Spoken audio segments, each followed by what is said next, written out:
warahmatullahi wabarakatuh. Salam sejahtera bagi kita semua. Yang terhormat dosen pengampu mata kuliah Perdagangan Luar Negeri, Ibu Mima Nizma SEMM, dan rekan-rekan sekalian. Perkenalkan, kami dari kelompok 1. Pada kesempatan kali ini, kami akan memaparkan materi mengenai bab 1, yaitu tentang perdagangan luar negeri.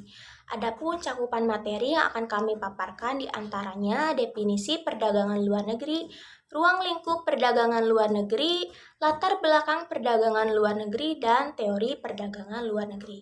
Namun sebelumnya, perkenalkan nama saya Ulpah Nur Iklima dengan NPM 2018-14500-791.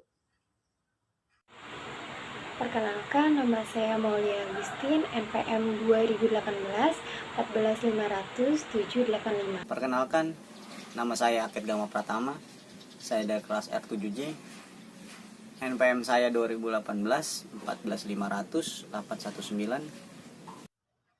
Definisi perdagangan internasional atau perdagangan luar negeri.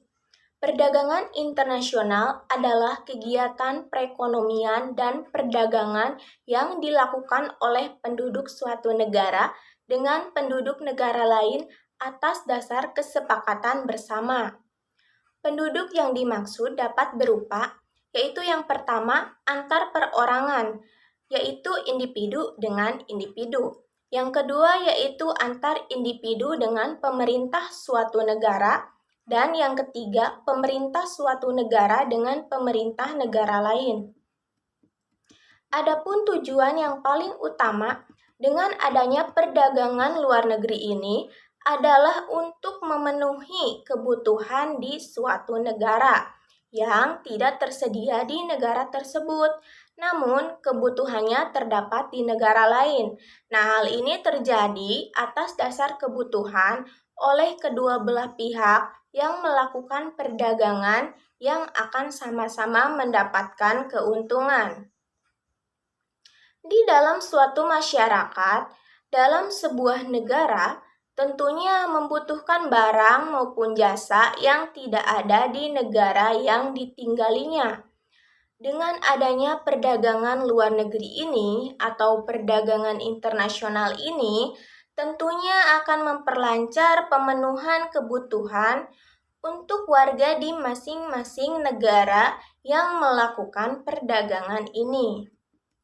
Nah, adapun ciri-ciri perdagangan internasional adalah yaitu diantaranya wilayahnya antar negara, pembeli dan penjual tidak berinteraksi secara langsung, menggunakan devisa, ada pajak atau bea masuk, biaya angkutnya yang mahal, produk harus memenuhi spesifikasi standar internasional, dan adanya hukum internasional.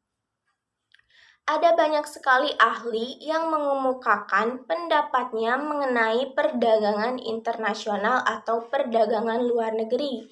Nah, berikut ini saya akan paparkan beberapa definisi perdagangan internasional atau perdagangan luar negeri menurut beberapa ahli.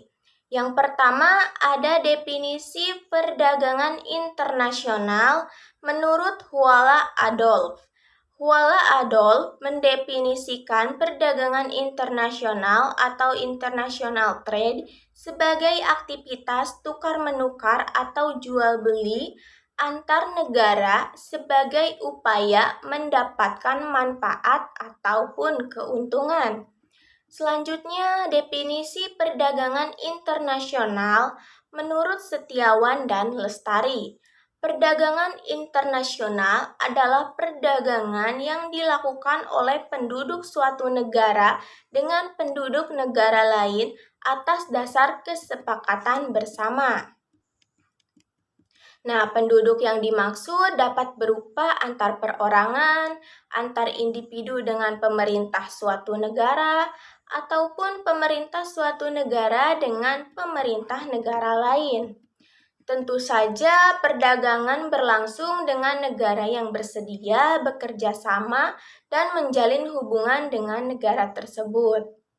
Dan yang terakhir ada definisi perdagangan internasional menurut Basri dan Munandar. Menurut mereka, perdagangan internasional merupakan perdagangan yang terjadi karena negara memiliki sumber daya yang berbeda. Nah, perdagangan internasional ini terjadi karena adanya aktivitas produksi barang dalam jumlah yang besar. Nah, jika dibandingkan dengan pelaksanaan perdagangan di dalam negeri, maka perdagangan internasional ini sangatlah rumit dan kompleks. Kerumitan ini disebabkan oleh beberapa faktor, di antaranya yang pertama, pembeli dan penjual terpisah oleh batas-batas negara. Faktor yang kedua yaitu barang harus dikirim dan diangkut dari suatu negara ke negara lain melalui bermacam-macam peraturan seperti pabean yang bersumber dari pembatasan yang dikeluarkan oleh masing-masing pemerintah. Dan yang ketiga yaitu antar suatu negara dengan negara lain terdapat perbedaan dalam bahasa, perbedaan mata uang, taksiran dan timbangan, dan hukum dalam perdagangan dan perbedaan lainnya. Nah, dalam perdagangan internasional terdapat permasalahan. Permasalahan dalam perdagangan internasional diantaranya yang pertama yaitu terdapat pola perdagangan yaitu ekspor maupun impor. Yang kedua harga dasar ekspor dan impor. Yang ketiga yaitu manfaat perdagangan internasional itu sendiri. Yang keempat pengaruh makro perdagangan internasional. Yang kelima mekanisme neraca pembayaran. Yang keenam perdagangan dan modal luar negeri. Yang ketujuh pengalihan teknologi. Selanjutnya, ruang lingkup perdagangan internasional atau perdagangan luar negeri. Ruang lingkup perdagangan internasional berkaitan dengan beberapa kegiatan, di antaranya yang pertama yaitu perpindahan barang dan jasa dari suatu negara ke negara lain. Yang kedua yaitu perpindahan modal melalui investasi asing dari luar negeri ke dalam negeri. Yang ketiga yaitu perpindahan tenaga kerja dari suatu negara ke negara lain. Yang keempat yaitu perpindahan teknologi dengan mendirikan pabrik-pabrik di negara lain. Dan yang kelima yaitu penyampaian informasi tentang kepastian adanya bahan baku dan pangsa pasar. Itulah ruang lingkup perdagangan internasional atau perdagangan luar negeri. Selanjutnya latar belakang perdagangan internasional atau perdagangan luar negeri. Setiap negara dalam kehidupan di dunia ini pasti akan melakukan interaksi dengan negara-negara lain di sekitarnya. Biasanya bentuk kerjasama atau interaksi itu berbentuk perdagangan antar negara atau yang lebih dikenal dengan istilah perdagangan internasional. Latar belakang perdagangan internasional atau perdagangan luar negeri ini memiliki peran yang penting dalam suatu negara, tidak dapat memenuhi semua kebutuhan dalam negeri. Perdagangan internasional seperti kegiatan ekspor dan impor dilakukan masyarakat di era globalisasi untuk memenuhi kebutuhan sehari-harinya. Ekspor dan impor menjadi salah satu kegiatan penting dalam perekonomian negara. Devisa yang dihasilkan dari kegiatan ekspor dipergunakan untuk membiayai kegiatan impor bahan baku serta barang modal dalam proses produksi guna membentuk suatu nilai tambah.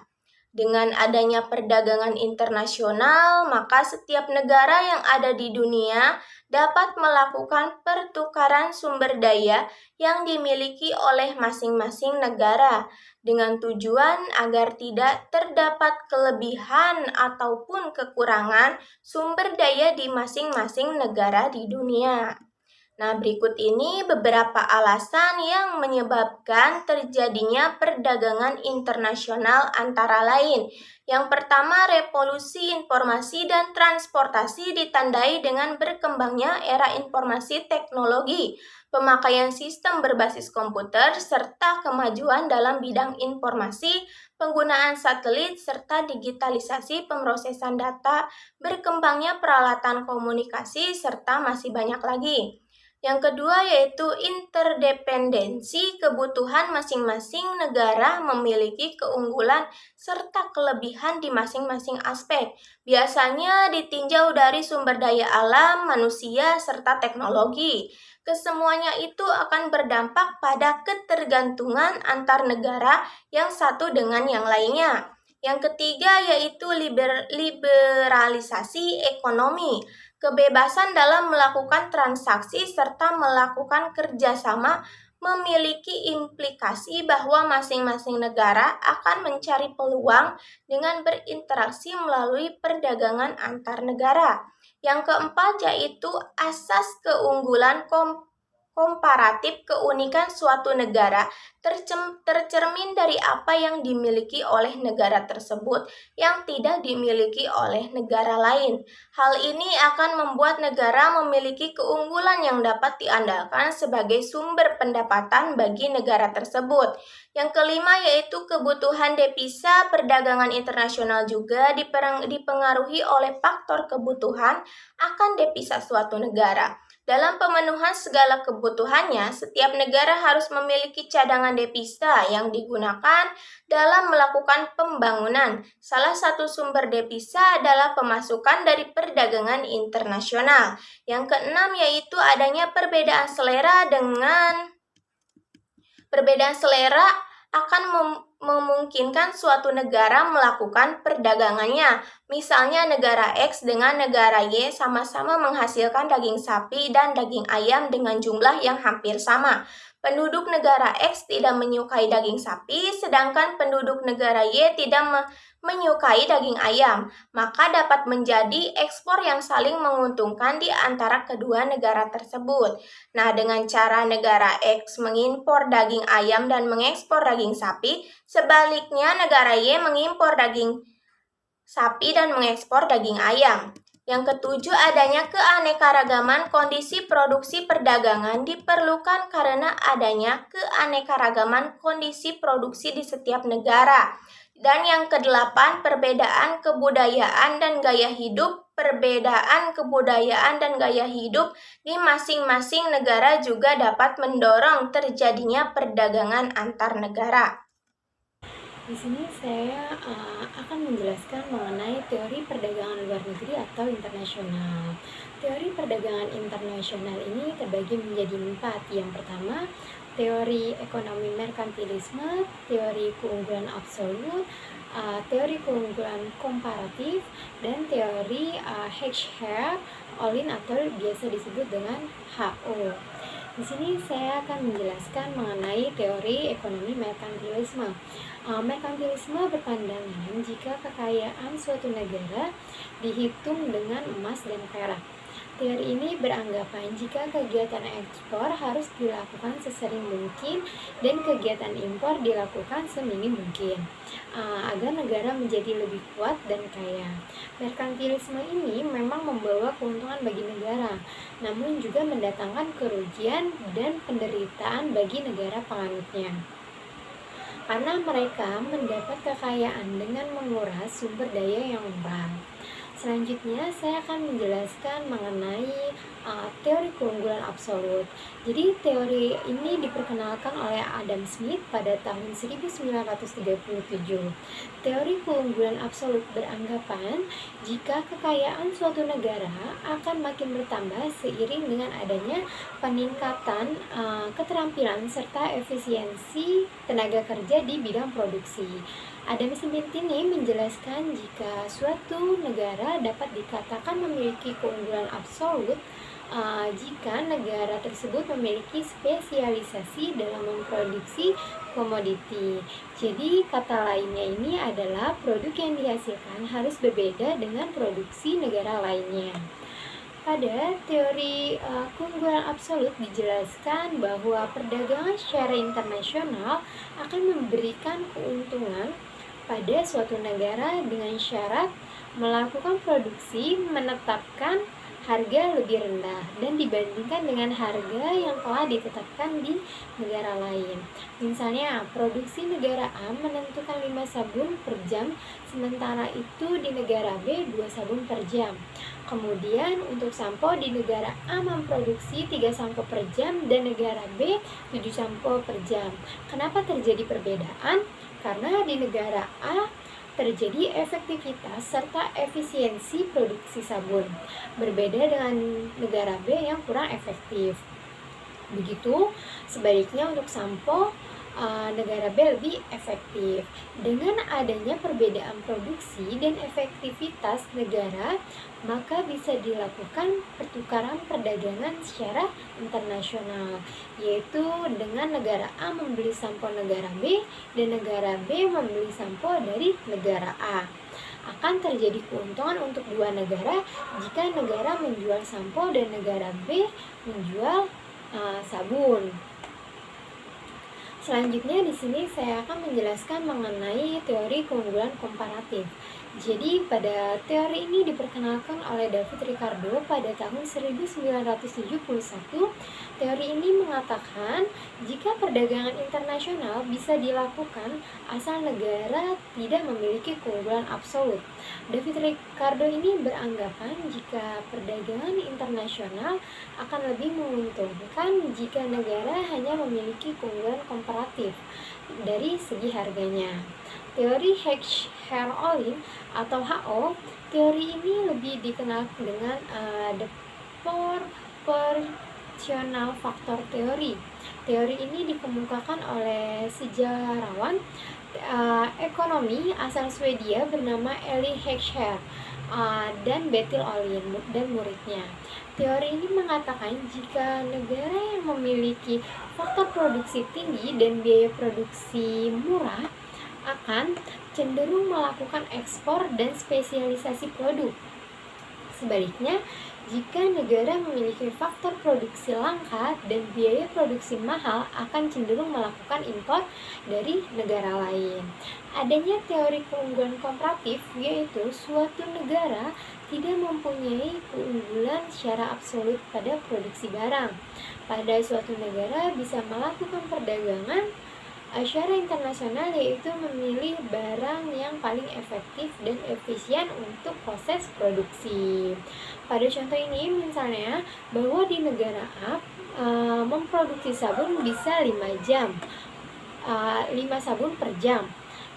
Sementara di negara B hanya 2 sabun per jam. Kemudian untuk sampo negara A bisa menghasilkan 2 sampo per jam dan negara B 2 sampo per jam. Bisa dikatakan sama-sama memiliki efisien, namun di negara A bahan baku dan sampo lebih mahal. Jadi negara B tetap dianggap efisien dalam produksi.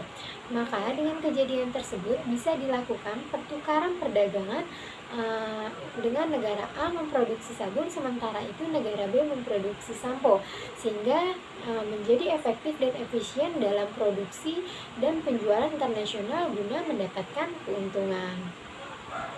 Selanjutnya, saya akan menjelaskan mengenai manfaat perdagangan internasional. Menurut Sandono Sukirno, manfaat perdagangan internasional yang pertama, memperoleh barang yang tidak diproduksi di negara sendiri. Maksudnya banyak faktor-faktor yang mempengaruhi perbedaan hasil produksi di setiap negara. Faktor-faktor tersebut diantaranya kondisi geografi, iklim, penguasaan iptek, dan lain-lain. Dengan adanya perdagangan internasional, setiap negara mampu memenuhi kebutuhan yang tidak diproduksi sendiri. Selanjutnya, ada memperoleh keuntungan dari spesialisasi. Sebab utama kegiatan perdagangan luar negeri adalah untuk memperoleh keuntungan yang diwujudkan oleh spesialisasi. Walaupun suatu negara memproduksi suatu barang yang sama jenisnya dengan yang lain oleh negara lain, Tapi ada kalanya lebih baik apabila negara tersebut mengimpor barang tersebut ke luar negeri. Selanjutnya, memperluas pasar dan menambah keuntungan. Terkadang para pengusaha tidak menjalankan mesin-mesinnya atau alat produksi dengan maksimal karena mereka khawatir akan terjadi kelebihan produksi yang mengakibatkan turunnya harga produk mereka. Dengan adanya perdagangan internasional, pengusaha dapat menjalankan mesin-mesinnya secara maksimal dan menjual kelebihan produk tersebut ke luar negeri. Selanjutnya adalah transfer teknologi modern. Jadi, perdagangan luar negeri memungkinkan suatu negara untuk mempelajari teknik produksi yang lebih efisien dan cara-cara manajemen yang lebih modern. Selanjutnya ada tujuan perdagangan internasional. Yang pertama, menaikkan devisa negara. Tujuan yang pertama dari kebijakan perdagangan internasional adalah guna menaikkan devisa negara. Caranya melalui pertukaran perdagangan dengan cara mengimpor maupun mengekspor barang yang ada di dalam ke luar negeri dan begitu pula sebaliknya. Apabila devisa negara meningkat, maka akan menyebabkan beberapa hal ini. Yang kedua, ada pertumbuhan ekonomi. Pertumbuhan ekonomi atau kebijakan kenaikan nasional bruto atau GDP ini dihasilkan melalui faktor produksi milik warga negaranya yang tinggal di dalam maupun luar negeri dan warga negara yang tinggal di dalamnya maupun di luar negeri tidak termasuk dalam GDP. Jadi hanya faktor produksinya saja. Yang ketiga, mempengaruhi stabilitas harga barang ekspor. Stabilitas harga yang dimaksud merupakan cara pemerintah mempertahankan harga ketika terjadi fenomena inflasi yang mulai meninggi. Inflasi sendiri merupakan peningkatan ketersediaan uang sehingga dapat menyebabkan kenaikan harga barang. Selanjutnya ada eksistensi tenaga kerja. Eksistensi tenaga kerja merupakan salah satu faktor yang dapat mempengaruhi kelancaran dari segala tindakan yang berhubungan dengan pengadaan barang maupun jasa. Pertumbuhan ekonomi yang terjadi di suatu negara dapat membuat perusahaan pengekspor akan menerima banyak pesanan, sehingga perusahaan akan membutuhkan tenaga kerja tambahan agar dapat menyelesaikan pesanan permintaan konsumen. Dengan menambah tenaga kerja, maka perusahaan tersebut akan membuka lapangan kerja baru yang dapat menyebabkan berkurangnya angka pengangguran di negara tersebut, sehingga dapat menguntungkan bagi kedua belah pihak. Yang kelima, memenuhi kebutuhan di negara lain. Kerjasama perdagangan internasional dapat membuat negara lain yang tidak memiliki barang maupun jasa yang diinginkan menjadi terpenuhi. Contohnya, Indonesia merupakan salah satu negara di Asia yang mengolah kedelai menjadi tempe, berbeda dengan negara di Eropa maupun Amerika. Oleh karena itu, dengan menjalin kerjasama dengan negara-negara di Eropa maupun Amerika, negara tersebut dapat memenuhi kebutuhan pangan nabatinya, yaitu kedelai diolah menjadi tempe. Begitu pula sebaliknya. Perdagangan internasional disetujui oleh kedua negara yang bekerjasama untuk memenuhi kebutuhan yang ada di negara lain. Ketika negara tersebut tidak memproduksi kebutuhan yang dimaksud, alasan tak dapat memproduksi kebutuhan tersebut bisa bermacam-macam. Salah satunya adalah iklim negara yang berbeda. Selanjutnya adalah memperoleh keuntungan internal dan eksternal. Kebijakan perdagangan internasional ini tentu memiliki tujuan untuk mendapatkan keuntungan secara internal maupun eksternal. Seperti yang dijelaskan sebelumnya, negara tidak akan mampu memenuhi kebutuhan penduduknya apabila negara tersebut tidak melakukan kerjasama dengan negara lain dan hanya mengandalkan dana atau anggaran dari pungutan pajak saja. Oleh karena itu, untuk memenuhi kebutuhan penduduk, negara akan berusaha meraih keuntungan yang dapat diperoleh melalui persetujuan kerjasama perdagangan internasional antar negara. Keuntungan internal yang dimaksud merupakan keuntungan yang dapat dimiliki sebuah perusahaan. Contohnya, seperti keuntungan yang didapat melalui banyak pesanan, permintaan barang atau jasa di luar negeri, sedangkan keuntungan eksternal merupakan keuntungan spesialisasi yang diperoleh melalui fungsi dalam yang digunakan untuk mempertinggi keefektifan penggunaan faktor produksi. Selanjutnya ada memperluas pasar.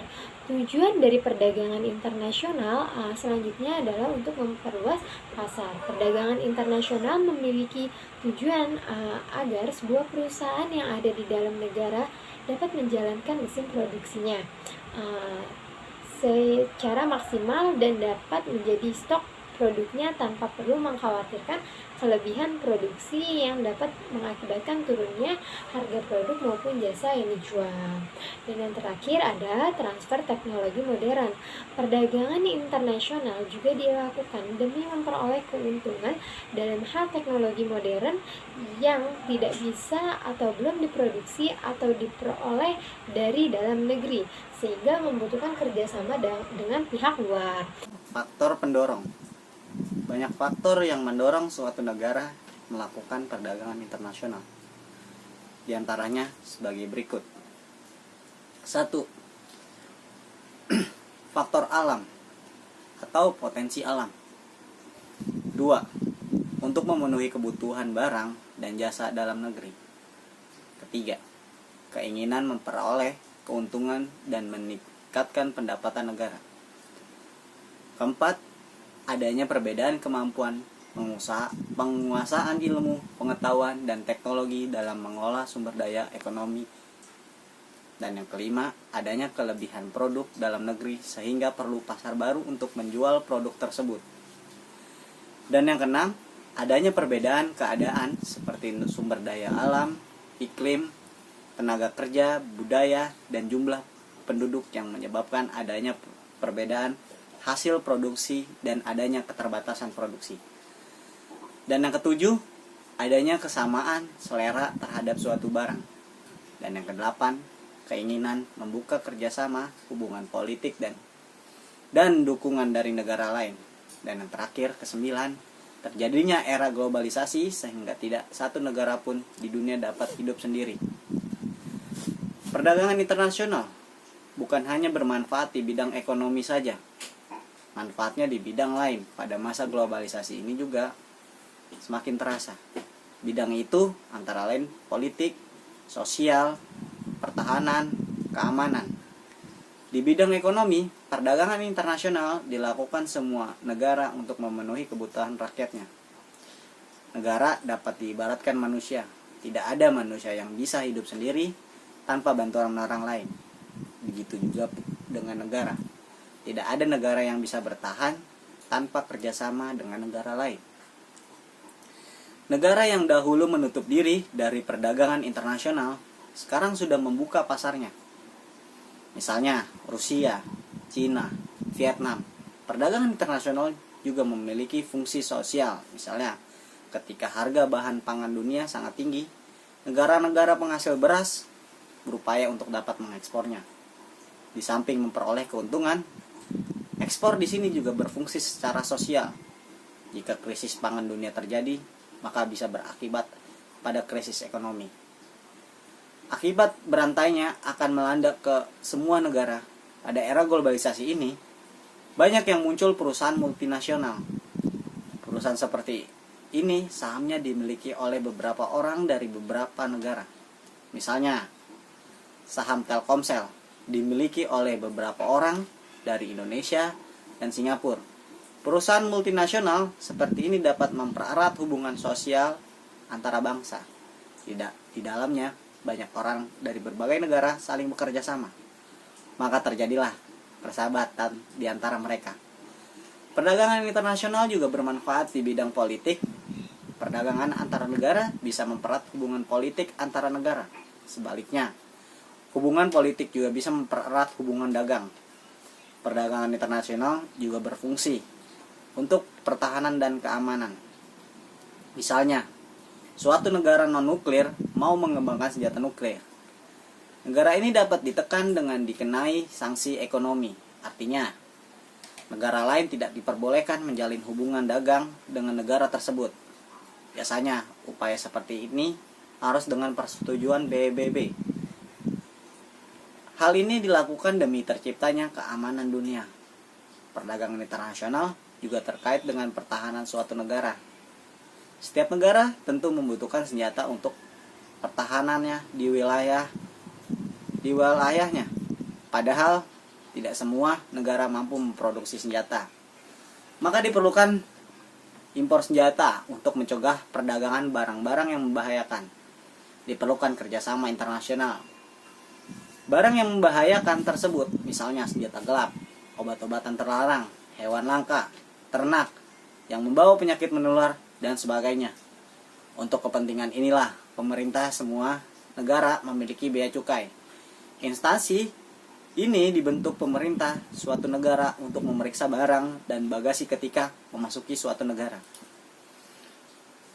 Pemeriksaan ini diperlukan untuk melihat apakah pajaknya telah dibayar. Pemeriksaan juga untuk mengecek barang-barang tersebut barang selundupan atau barang terlarang atau tidak. Cara yang digunakan dalam pemeriksaan antara lain dengan melihat dokumen barang, menggunakan detektor barang berbahaya, atau menggunakan anjing pelacak. Peraturan perdagangan internasional. Umumnya, perdagangan diregulasikan melalui perjanjian bilateral antara dua negara selama berabad-abad di bawah kepercayaan dalam merkantilisme. Kebanyakan negara memiliki tarif tinggi dan banyak perbatasan dalam perdagangan internasional, seperti perbatasan dagang oleh Inggris pada Belanda di tahun 1663 dan 1696 yang dikenal dengan aturan navigasi. Selanjutnya, setelah Inggris mulai menerapkan aturan perdagangan bebas, lahirlah perjanjian mengenai perdagangan bebas internasional modern pertama yang ditandatangani oleh Inggris dan Prancis pada tahun 1860. Perjanjian ini kemudian dikenai sebagai Traktat Cobden-Chevalier. Adanya perjanjian ini mengesahkan peniadaan tarif untuk beberapa komoditi yang diekspor oleh Prancis ke Inggris seperti batu bara, besi, serta komoditi ekspor dari Inggris seperti produk-produk olahan industri pasca Perang Dunia I. Beberapa aturan multilateral ditetapkan untuk menanggulangi dampak depresi besar seperti sistem Bretton Woods. Sejak Perang Dunia II, perjanjian mulai multilateral kontroversial seperti GATT dan WTO memberikan usaha untuk membuat regulasi global dalam perdagangan internasional.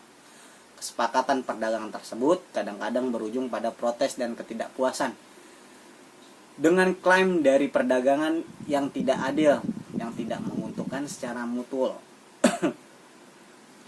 Perdagangan bebas biasanya didukung dengan kuat oleh sebagian besar negara yang berekonomi kuat, walaupun mereka kadang-kadang melakukan proteksi selektif untuk industri-industri yang penting secara strategis seperti proteksi tarif untuk agrikultur oleh Amerika Serikat dan Eropa. Belanda dan Inggris Raya keduanya mendukung penuh perdagangan bebas, di mana mereka secara ekonomis dominan. Sekarang Amerika Serikat, Inggris, Australia, dan Jepang merupakan pendukung terbesarnya. Bagaimanapun banyak negara lain seperti India, Rusia, dan Tiongkok menjadi pendukung perdagangan bebas karena telah menjadi kuat secara ekonomi. Karena tingkat tarif turun, ada juga keinginan untuk menegosiasikan usaha non-tarif, termasuk investasi luar negeri, langsung, pembelian, dan fasilitas perdagangan. Wujud lain dari biaya, transaksi dihubungkan dengan perdagangan, pertemuan, dan prosedur cukai. Umumnya kepentingan agrikultur biasanya dalam koridor dari perdagangan bebas dan sektor manufaktur seringnya didukung oleh proteksi. Ini telah berubah pada beberapa tahun terakhir. Bagaimanapun faktanya, lobby agrikultur Amerika Serikat, Eropa, dan Jepang merupakan penanggung jawab utama untuk peraturan tertentu pada perjanjian internasional besar yang memungkinkan proteksi lebih dalam agrikultur dibandingkan kebanyakan barang dan jasa lainnya. Selama reses, ada seringkali tekanan domestik untuk meningkatkan tarif dalam rangka memproteksi industri dalam negeri. Ini terjadi di seluruh dunia. Selama depresi besar membuat kolaps perdagangan dunia yang dipercayakan memperdalam depresi tersebut. Regulasi dari perdagangan internasional diselesaikan melalui World Trade Organization pada level global dan melalui beberapa kesepakatan regional seperti Mercosur di Amerika Selatan, NAFTA antara Amerika Serikat, Kanada, dan Meksiko dan Uni Eropa antara 27 negara mandiri. Pertemuan Brunei Areas tahun 2005 membicarakan pembuatan dari Free Trade Area of America atau FTTA gagal total karena penolakan dari populasi negara-negara Amerika Latin. Kesepakatan serupa seperti Multilateral Agreement on Investment juga gagal pada tahun-tahun terakhir. Terima kasih, itu penjelasan dari saya. Kurang lebihnya mohon maaf. Wassalamualaikum warahmatullahi wabarakatuh.